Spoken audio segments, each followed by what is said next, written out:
या वैशालीने मला सिक्युरिटी सैल करायला सांगितले. काय कारण असेल नेमकं?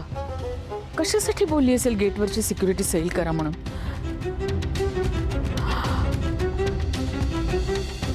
मागच्या वेळचा विश्वंभरवरचा हल्ला हिनीच घडवून आणला होता नाही का? मग यावेळेला काय तिला परत हल्ला करायचा की काय?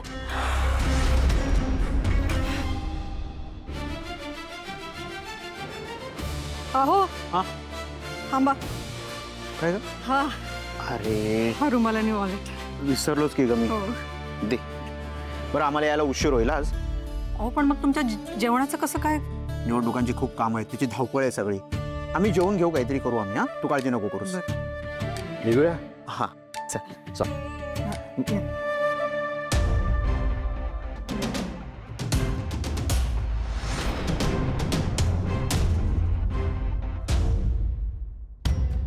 रुद्र, तू अचानक?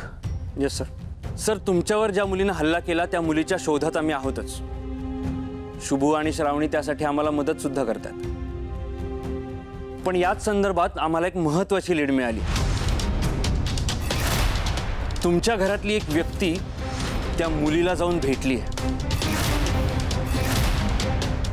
आणि त्या मुलीबरोबर मिळून काहीतरी प्लॅन करण्याचा प्रयत्न करते असा संशय आहे आमचा.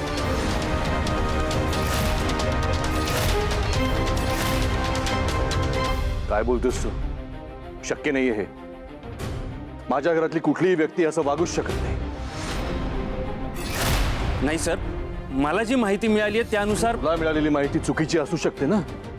हो, पण पण काही नाही. माझ्या घरामध्ये माझ्या जीवावर उठेल असं कोणीही नाही. रुद्र प्रताप बोलतायत ते खरं आहे.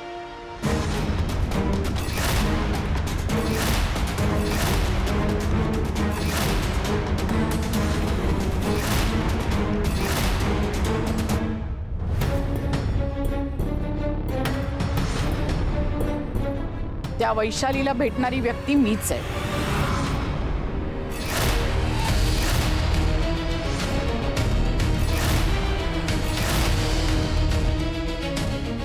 आत्या, तू चक्क स्वतःच कबूल करतेस? हो, मी खरं बोलतेय. आणि हेही खरंय की तुम्ही दोघं माझा पाठलाग करत होतात. हो, करत होतो आम्ही तुझा पाठलाग, आणि म्हणूनच आम्हाला कळलं की तू त्या वैशालीला भेटली होतीस. हो, मी भेटले तिला. पण नंदा, का तू तिला भेटायला कशाला गेली होतीस? कारण हे सगळे तुझ्यावर बोट दाखवतात, म्हणजे माझ्यावर आरोप करतायत. विश्वंभर, माझ्या भावावर हल्ला करणारी व्यक्ती कोण आहे हे जाणून घेण्यासाठी मी गेले होते. नेमकं तिला काय हवंय, कशासाठी ती हे करते हे बघायला गेले होते मी. पण जर का तिच्यामुळे तुझ्या जीवाला धोका झाला असता तर? विश्वंभर, नाही झालं ना असं काही. नाही झालं, कारण तिचं टार्गेट मी नाही, तू आहेस.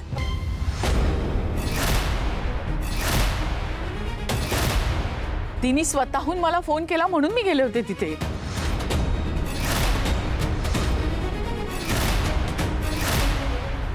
काय म्हणालीस तू? तिने स्वतःहून तुला फोन केला होता? हो, कशासाठी? माझ्याकडून पैसे मागण्यासाठी.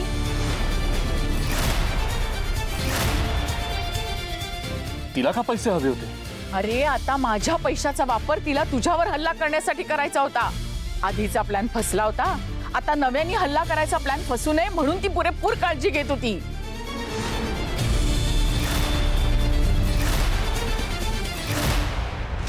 काय म्हणालीस तू? माझ्यावर हल्ला? हो, पण तिने माझ्यावर हल्ला करण्यासाठी तुझ्याकडे का पैसे मागितले? कारण आधीचा हल्ला करण्यासाठी याच घरातून चेक दिला गेला होता, हे विसरू नकोस विश्वंभर.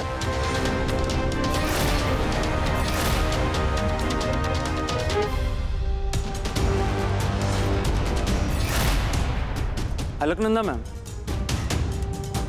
पण तुम्हालाच का बोलवलं? कारण तिने आधीच श्रावणीला मूर्ख बनवलंय आणि आता मला मूर्ख बनवायला बघत होती. पण तिला हे माहित नाहीये की मी विश्वंभरची बहीण आहे आणि मी किती हुशार आहे याची तिला मुळीच कल्पना नाहीये. माझ्या भावावर हल्ला करण्याआधीच मी तिचा डाव उधळून टाकीन.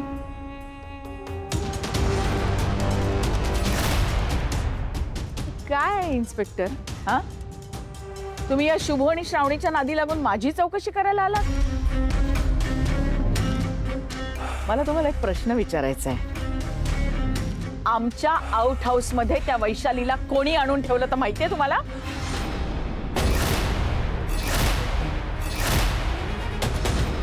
हो, मीच घेऊन आले होते तिला.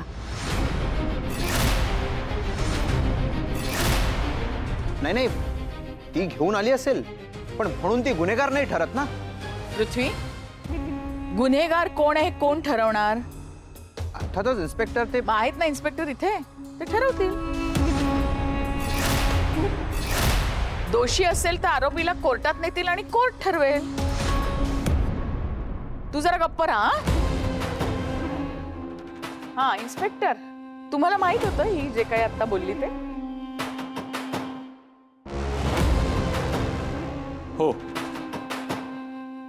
अरे वा, तुम्हाला माहित असून सुद्धा तुम्ही काही बोलत नाही आहात. कमाल आहे. माझ्या भावावर हल्ला करणाऱ्या मुलीला ही श्रावणी घरात आणून ठेवते, त्या श्रावणीला तुम्ही क्लीन चिट देता? कमाल आहे. नाही, असं नाहीये, क्लीन चिट नाही देते. श्रावणी मॅडमची पण चौकशी होणार आहे. कधी? रुद्र सराव, तेव्हा मला माहिती नव्हतं की ती हीच मुलगी आहे आणि तिने तिचा वेश सुद्धा बदलला होता. श्रावणी, कमाल आहे ग तुझी. किती खोटं बोलतेस ग, किती खोटं बोलतेस. मी खोटं का बोलेन? कारण तू खोटारडी आहेस.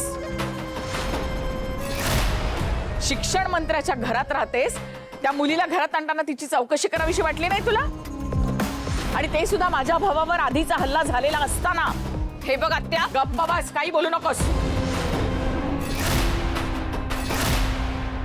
विश्वंभर, मला तर वाटतं त्या मुलीला बरोबर घेऊन तुला मारण्याचा कट हिनीच केला होता. आत्या, काही काय बोलतेस? ओरडू नकोस.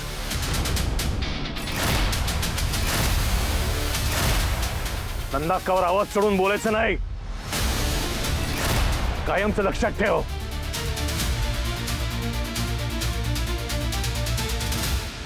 त्या मुलीला आपल्या आउट हाऊस मध्ये हिनी आणून ठेवलं होतं. हिनी. आणि ती मुलगी दुसरी तिसरी कोणी नाही तर ती वैशाली होती. लाडकी लेक योजनेअंतर्गत मला मदत करा म्हणून सांगणारी ती दुसरी तिसरी कोणी नाही, ती हल्लेखोर होती.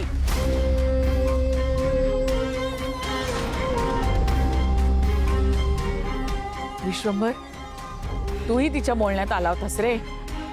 तिचे ते अश्रू, फसलास ना.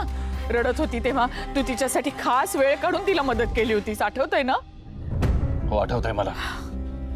त्या दिवशी दौऱ्यावर जाणार होतो मी. या केस संदर्भातली एक फाईल रेडी करून ती पोलीस स्टेशनला सबमिट कर असं मी शुभूला सांगितलं होतं. होय साहेब. एक मिनिट.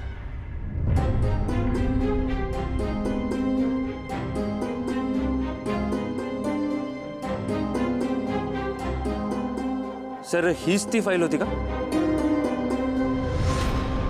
हो, हीच फाईल होती का? काय झालं? सर, नक्की काहीतरी गडबड आहे. मी कालच ही फाईल लॅबमध्ये टेस्ट करायला पाठवली होती आणि या फाईलच्या पानांवर एक विशिष्ट प्रकारचं केमिकल आहे, ज्यामुळे अवघ्या 4 ते 5 तासात माणूस मरू शकतो.